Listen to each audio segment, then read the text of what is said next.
الو عبدي. الو. السلام عليكم. وعليكم السلام. ما لبو دلالي لچوني الفوفتمو. هاي os دلالين توم. osoni kan inif lachuu ulfeestemo kami. دلالي تمين. Lachuu osoni kan inif si ulfeeste argebbo. ها ها Lachuuyu tamana kee jirto. دلالين.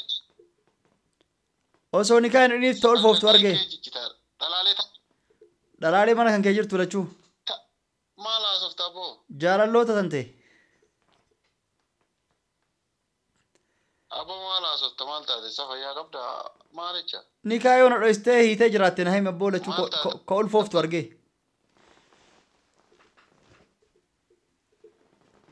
Ha? لا ألف إبجوران أرجع إبجوران أرجع تجرات ألف إبجوران آري دا كلا سوا آرني رنجة آري ما جري تجران كنا. Ahaa akkasii si aarse. Si aarse moo ofii walii aaran. وفي ولي آرني ولي بسني سانو سانو دونر كمبي ما تقول فيسبوك بس. Yalla kalaasa ayya dhufni walii sin araarsina. Dhufni walii araarsina jira. Si gargaarra jennaan mana nu seensisuu didde. Hello. Si jaraa ulfoofte abjuun arge. Oh, ibjuun argite ulfeessite naan jettaare abbo maal taate Jaraa fayyada. ulfoofte arge kan marre yoo itti jiraate maaltu beekame kan kee nama shakkisiisa. Allah na shakkini maal taate sammaa lafaa ka'ee nama ulfeessaani kamalee maal taate. Osoo hin ka'een ulfeestaan gootaa lafaa kaata miti. Maaliif? Yalla kalaas nagaatti ayyee. Abbo maal haasofta sa? Ayyee waan dhugaan ulfoofte Maal se'e. haasofta sa? Viidiyoo waraabaa jira waan jira dhugaan ulfoofte se'e. Viidiyoo maalii? Viidiyoo yoo waraabaa jira. Sagalee kiyya fudhatteemu. Laala hin fudhanne nagaatti kalaas nagaan buli. Yalla nagaa. Ayyee. السلام عليكم ورحمة الله وبركاته. ورحمة الله تتكلم كم تبغى جرات هنيشا غودي أبدي ميدا ودا أبديني دبرتي لما منا كيس والفتو جرتي ويا متوقع سرت بشان دب سني رنك أني داود أمي أكتر والفت أجران أبدي جدو أزبامي جرت دبرتي لما منا أفنك مي غرا جرال ليلا لامي غران غوتون أبوين ياتني في هذا يعني بينه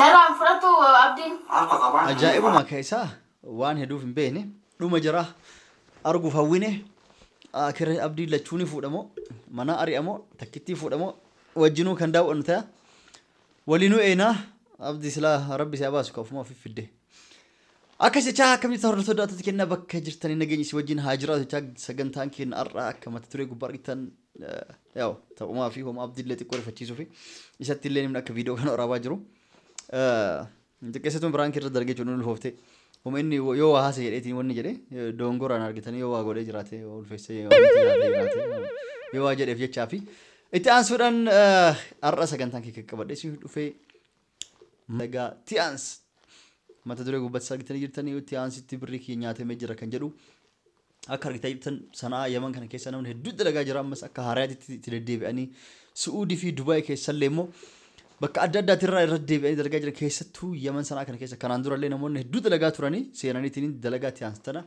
تكامباني تشاينا إسيسن سيراني يرو دراني توبيا كيسة ترتي بداسن أمتها مكينن بداسة قوتاني دل أمني دلقا موتوما كانين كان ريست إيشي تنات قصتي جنانين هيا مرة فرتني تني بيجا واسني جرنجة تقول يروس نتي قاف سن وقا سجل مسدد درا أك جلك أمتي توبيا كشت يقلمتي أمة تكاسي كونكولاتا براسو يقلن سني في أمني ملك أرجعتي فيلا فارجع شو يقلن سنين يروسني أنول دلقات الريت شودا سينت دلقات الريت هنگنا مسدي وفجلا تو فيديو أرجي جرا يروسني ترجي سدف فرجع أفرفال كوتة هند أبيت شودا يروسن إجولة فيسبوك وان فتينا دوب بيست إجولة أماراتي جرو مجلس سيني ولوم بينو شودا إجولة جود جام كنين كنا ولوم بينو بيست جلس سيني تيني وجند دلقات الريت إجولة سو نيات تهنجرو أنا ما يشودا نيان jarna nyaanne ofii kiyyaa nama jala naquu dadhabee dhiisee jechuudha. Jarna nyaatiin jedhamu nama sadi fidatte eegasii nama kaaniin dhabee jennaan itti dhiise namni osan hedduun barannee kabii as keessa jiru.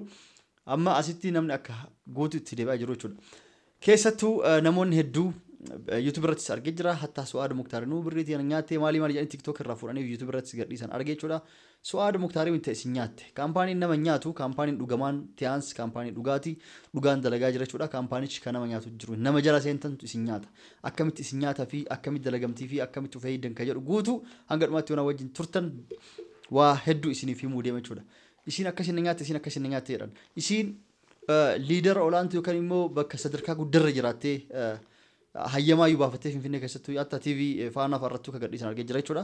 Hayyamaa yoo baafattee tiniin dalagaa kana itti jirti jechuudha. Dalagaa turte jechuudha. Isii miti kan nama nyaatu namootaan isii jala maqaa isii wajjin jirra isii jalatti dalaguu jirra jedhaniitiin daldalaniitiin nama irraa guuraniitiin namni isin jala seentan santu kan isin nyaate jechuudha. Malee kaampaaniileen isin nyaatu isinleen isin nyaanne namootaan isin jala seentan santu nama hin amanamne nama hattuu ta'ee jala seentanii birrii keessatti kennitanii kaampaanii dhaqee osoo kafalee darra sanyii san kan oomisha ittiin bitattan san osoo isiniif hin kennin kan isin nyaatu jiru san jechuudha. Ammallee kan of eeggannaa gochuu qabdan waa'ee waan nyaatuuf miidiyaa irratti dalagaa akkana jedhanii warroonni hedduu nyaatamaa jirtan hanga dhumaa dhaggeeffadha isin jedha. Telegiraam irratti mush Oromoo qofaa miti Oromoon nyaata himtanii miti uummanni Afrikaa Naayijeeriyaa ta'e Hajinabii kanneen kunuyyuu Hindii ta'aniitiin nama Oromoo kenna hedduu nyaataa jiran akkamitti nyaatan dalagaa onlaayinii dalagamtu jedhaatiniin isin dalagaa telegiraama dhufanii isin dubbisanii onlaayinii seentan jedhanii kan akka export optionii fi forex kanneen kana dalagaa akkasitti dalagamu waan akkasiiti. Dalagaa $200 yookaan $400 doolaar warroonni doolaar hin beekne $200 jechuun dhibbi takkitti isaa bakkuma 1.12 akkasiin dhaya. $200 yookaan $400tiin jedhaniitiin seenta dalagaa kanatti jedhanii dalagaa kana seensan jechuudha. Kan telegiraam irratti Naayijeeriyaa fi Hindiin kun seensitu uummata jechuudha. Akkasitti dalagaa kana seensaniitiin yeroo muraasa dalagee torbe takkaaf lama dalaganiit damoosni kan wanni ati amma dalagattee argattee $5,000 dalagattee jirta. Telegiraam guruppii keessa sin naqan. $5,000 dalagattee jirta isa baafachuuf $400 barbaachisa jedhanii haara ittiin guddisan jechuudha. Amma ijoolleen teennaa maal gootee $400 dura itti seentee jirti. Deebisteetiin immoo $400 ittiin $5,000 kan ittiin baafadheetet. $400 kun naannoo birrii Itoophiyaa 40 wayii kan ijarri baafachuu deemtu birrii Itoophiyaa 500 jechuudha. Naannoo kana argattee jirta kana baafanne inni deebisaa as kennaa jedhanii kan ittiin baafattan. Kunooti birriin kee jedhanii maqaa isii hojii waa hunda godhanii itti kennan. Eegas yoo ilaalamu doolaarri yoo isin deebistee ittiin baafadhettee birrii kana kennitu birriin sun hin jirtu jechuudha. Achumaan block godhan. Kijiba jechuun wannoon telegiraama $400 as kennaati 5,000 godhatanii fudhatan kan jedhamu wanni akkanaa hin jiru kijibaa of eeggadha. Dubartiinis dhiirris nama hedduu nyaatamaa jira. Nama hedduu karaa keessatti dhufee nagaaftaa jira.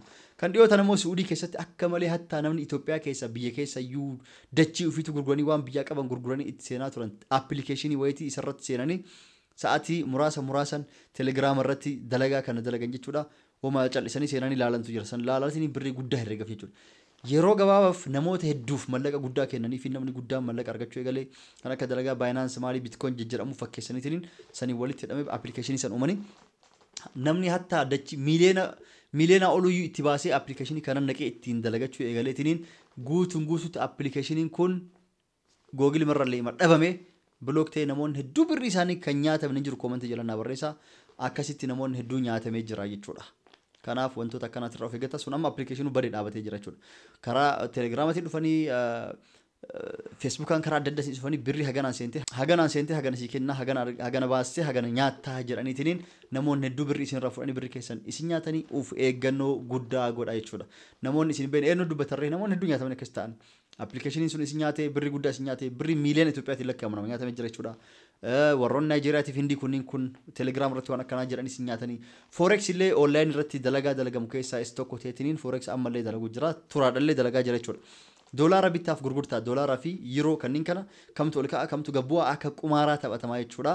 Doolaara bittaaf gurgurtaa san irratti ni bittanii ni gurgurtan. Sunillee immoo yoo leenjii yoo xiqqaate baatii 6 baatii 5 ol tolchisanii hin leenjiin sistema isaa yoo ittiin beekin birookaroota yookaan daldaltoota isaan jedhamanii sa'aatii kamitti waan san dalaydan sa'aatii kamitti dhiistan kana yoo hin beekin sunillee dhibbatti ni nyaatamtanii of eeggadhaa dalagaarii karaa adda addaatiin nyaataman. Gara Tiyaansitti yeroo kaampaanii Chaayinaa kanatti as dachaanu Tiyaansiin kun akkamii oomisha ammallee haraama falaala kan jedhullee viidiyoo dhumatti Tiyaansiin kun maali akkamitti dalagamaa kan jedhullee isiniif himaa jechuudha. Namoota dalaguu barbaadaniif namoota hedduu mo'achi keessa akka jirtan dalagaa jirtan quba qabaa namoonni hedduu keessan dhuftanii na gaafatanii Tiyaans kana duraan an dalageetiin keessaa ba'ee siistama isaanii beekaa jechuudha. Oomisha bitattanii seentanii oomisha kana akka itti bitattan yoo mallaqa xiqqeessuun bitattanii seentan galiin isin argattan mallaqa xiqqeessuu ta'aa deemti. Ol guddatuuf nama hedduuf jalatti fiduu isin barbaachisaa daftanii ol guddatan. Yoo mallaqa xiqqoo wayyaatiin bitattanii ol seentan sadarkaan keessan akkasii ol dabalaa deemaa akkasitti waan bareedas argataa ol guddataa deemtanii jechuudha.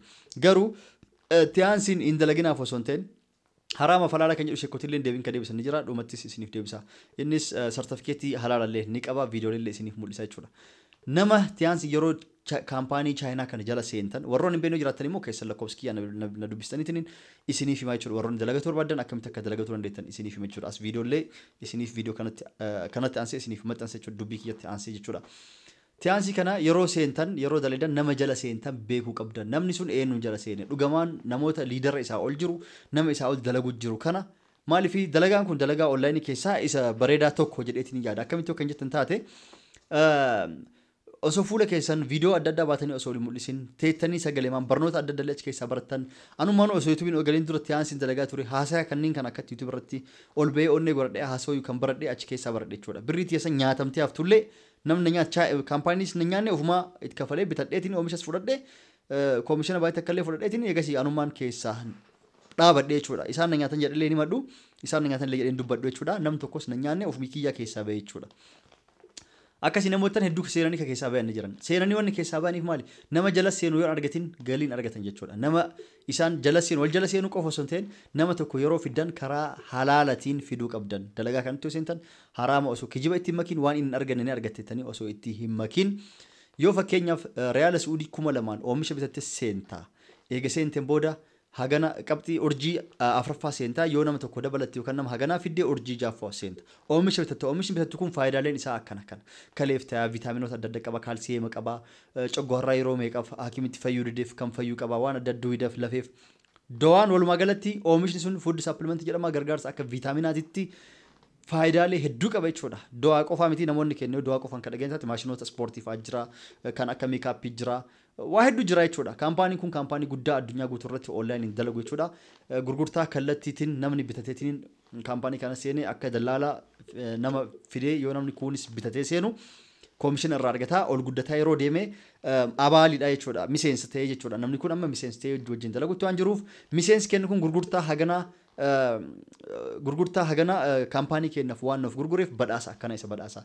Gaafa inni urjii torbaffaa ga'u biyya adda addaa isa ofee Dubaay ta'ee Chaayinaa Faransaay ta'ee biyya adda addaa isa geessee isa bashannansiisee isa barsiisa. Jedheetiin carraa boonasii kennaaf jechuudha. Carraa kennaaf jechuudha. Akkasumatti gaafa urjii 8 illee ga'ee makiinaa konkolaataa badhaasaa sanii olitti soo ta'e akkasii badhaasaa mallaqa guddaa argataa deema. Kan jedhee kaampaanichi kun yoo sharikaa tokko wajjin dalagaa jirtan waan addaa yoo isaa dalaydanii isin badhaase mirga qabaa jechuudha. Kun akkasii isaan badhaasa jechuudha.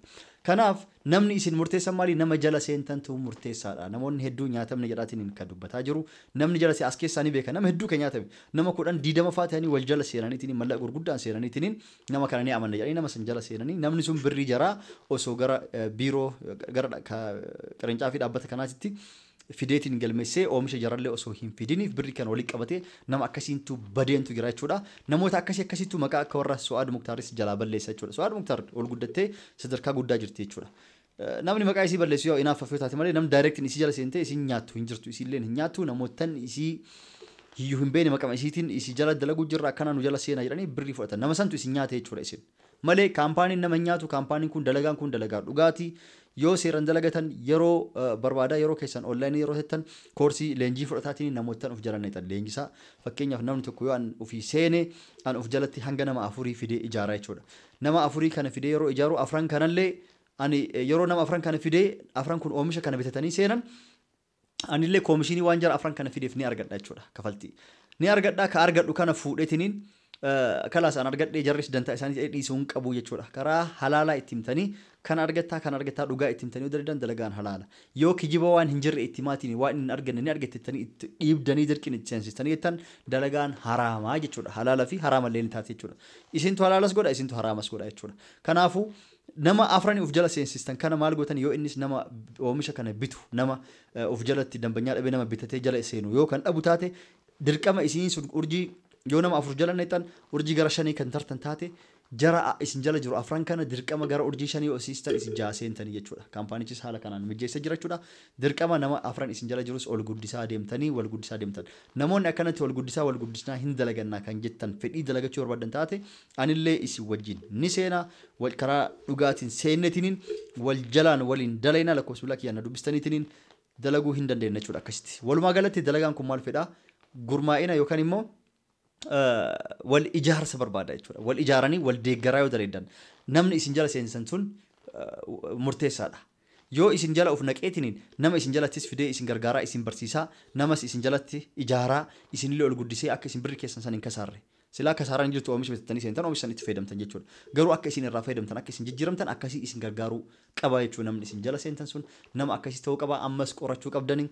Biiroo sanirraa liidara keessanii wal nuqunnamsi callisanii nama shakkitaniitti hin kafalina liidara keessanii wal nuqunnamsitan liidarri sun biiroo san keessanii jiraaf hin jiru adda baafattaniitiin kafaltii keessan haala saniin kafaltanii yoo itti seentan bareeda jechuudha. Maaliif namoonni hedduu nama hin beekne jalatti callisanii kama argan jala birrii kafalanii osoo adda baafatiin eenyu wajji dalagaa eessa jira bakkuun biiroon jiru kan beekne jalatti birrii kafalanii birrii isaanii nyaatamanii jedhanii akkasitti maqaa kaampaanichaas maqaa namoota jala seenanii isin balleessan garuu kan nyaate kabiraati kan balleessan kabiraati kanaaf akkasitti of eeggannoo godhaa waan kana dalagan namoonni dalagachuu fedhii qabdan warri isin hin galin jiraatin takka takkaan keessan isinii ibsa karaa kamiin akka dalagan eenyu jiraan akka dalagan akkasitti wajjin ni dalena namni jettanii fedhii qabaatanii soo jiraatan na dubbisaatii waliin nu seennitiniin dalenaa jechuudha. Lakkoofsa kiyyaa na dubbisaa isin jira kan itti aanu moo xiqqoo isin hagaluuf viidiyoo xiqqoo deeqaa 6-7 isiniif qabadhee dhufee jira jechuudha. Siistamni itti ijaaranii fi siistamni birrii ittiin argatan kan akkam kan jedhu viidiyoo isiniif dalagee jira jechuudha. An duraanis siistama dalagaa waan tureef keessas ni beekaa yoo namoonni olis kan beetan waan jirtaniif asirratti yoo waa tokkos yoo dongoree jiraadhe koomentii jalattis na sirreessanii yookaan immoo isin dhibeef gaafii qabdan na gaafadhaa lakkoofsa kiyyaa na gaafataniitiin keessan warra naa ol jiruuf yookaan immoo warroottan argitanii waan kana irra turetti gaafataatiin akka isiniif deebisu gochuu hin dandeenya kan jedhu viidiyoo kan daawwadhaati viidiyoo kanatti aansuudhaan yoo dalagachuuf fedhii qabaatan halaala moo haraama addaafachuun keessa waan oolleef viidiyoo sheekotallee kan halaala jedhaniif kan haraama jedhanis muraasa isin dhageessa kan yoo fedhii qabaatan immoo keessan isin dhageessa yoo viidiyoon kan dheerotaati gaggaabsee isin dhageessa isin jedha. Itaan sun kaampaanii maan kun eessa jira inni maanu maali kan jedhu gara viidiyoo xumuraatti daawwatan isin jedha. Amma akkamitti akka inni dalagamuu fi akkamitti akka malleen irraa argamu ijaarsi kun maali akkamitti akka ijaaramu viidiyoo kan daawwadha isin jedha.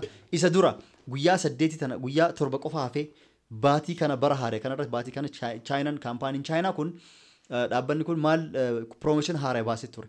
Maaliif nam tokko yoo real suudii 2000 fakkeenyaaf yeroo garii malleen ol ka'uu danda'a yeroo garii gabbuu danda'a jechuudha. Isa akka sharafaatti akka kaampaanii ol kaasiif gabbuusetti jechuudha. Fakkeenyaaf goldii haa jennu bronzii kan jedhamu jira. Silver kan jedhamu jira gold kan jedhamu goldii mesinitti hima kan faayidaa qabu goldii kanaan real suudii 2000 fakkeenyaaf baatii kan yoo kan seentanii nama tokko goldiin of jala fiddanii jettan akkasitti kafaltiin keessan nama tokko irratti $68 isinii herreegaa jechuudha kan amma jiru isinii maa jala booda jijjiiramuu danda'a akkasii isinii herreegaa isinillee immoo qabxiin keessan 400 kan duraan eegaltan 800 ta'e jechuudha ol guddataa deemaa jechuudha akka namni salphamatti dafee ol guddatuuf qabxii dachaa namaaf kenna baatii kana keessa namni seenee jechuudha akkasumas promotion baatii 4 baatii jedhee bashannana biyya Dubaayitii fi akkasuma promotion makiinaa konkolaataa yeroo baatii jaan kana keessa namni gabaabatti urjii 8ffaa ol guute akka argatuu fi waan adda addaa qabxii bareedaa fide jechuudha. Nama muraasa qofaan qabxii guddaa argataniitiin nama muraasa qofaan oomisha kana bitanii gurgurtaniitiin qabxii guddaa argatanii bakka guddaa akka geettan isiniif baasee jira jechuudha.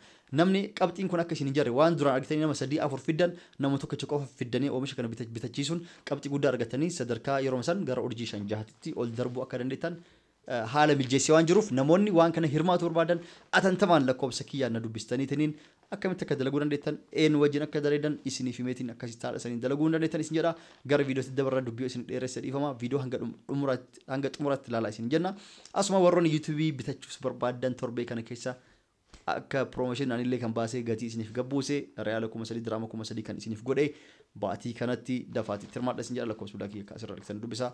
Assalaamu alaykum warahmatullahi wabarakatuh nagaan nuuf tura baay'ee.